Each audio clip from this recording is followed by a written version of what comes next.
the pleasure to present to you Dr. Martin Luther King, Jr.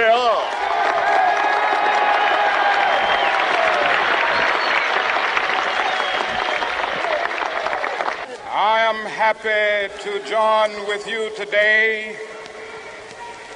in what will go down in history as the greatest demonstration for freedom in the history of our nation.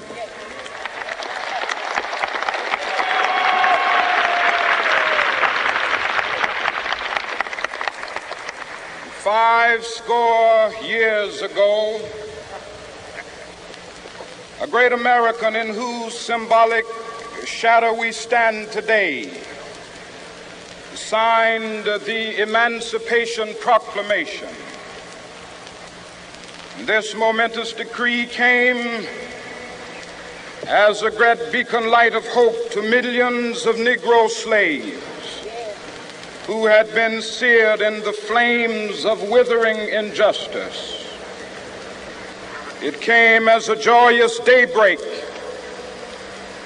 to end the long night of their captivity. But 100 years later,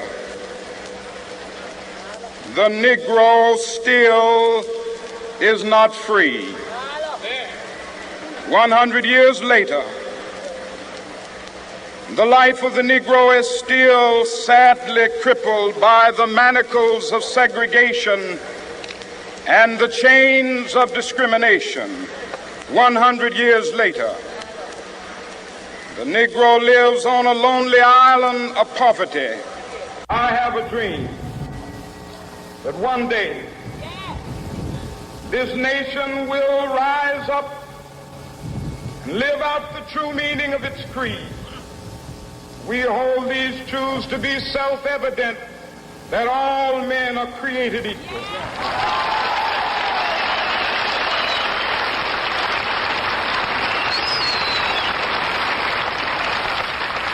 I have a dream that one day on the red hills of Georgia,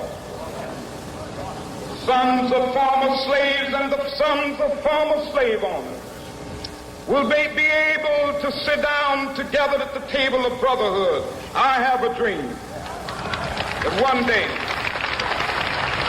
even the state of Mississippi, a state sweltering with the heat of injustice, sweltering with the heat of oppression, will be transformed into an oasis of freedom and justice. I have a dream. My four little children will one day live in a nation where they will not be judged by the color of their skin, but by the content of their character. I have a dream today.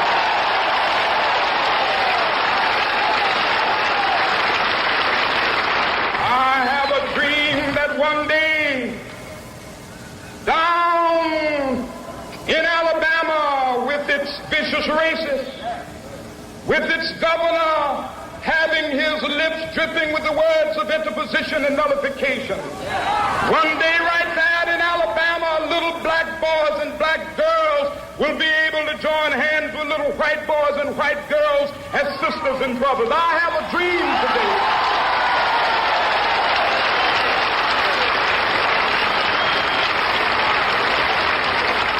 I have a dream that one day every valley shall be exalted, and every hill and mountain shall be made low. The rough places will be made plain, and the crooked places will be made straight, and the glory of the Lord shall be revealed, and all flesh shall see it together. This is our hope. This is the faith that I go back to the South with. With this faith, we will be able to hew out of the mountain of despair a stone of hope.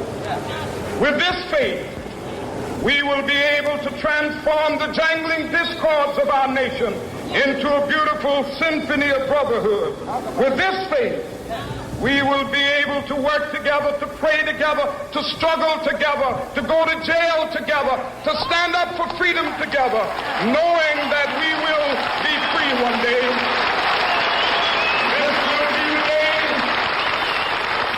This will be the day when all of God to sing with new meaning, my country, tears of thee. Sweet land of liberty, of thee I sing.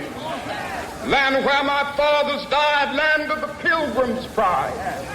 From every mountainside, let freedom ring. And if America is to be a great nation, this must become true. And so let freedom ring. From the prodigious hilltops of New Hampshire, let freedom ring.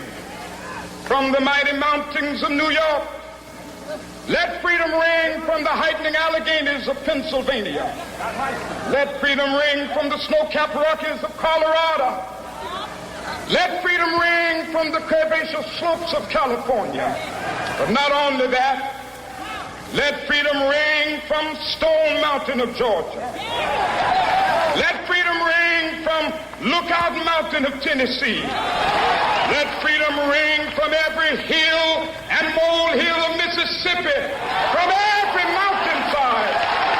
Let freedom ring, and when it happens,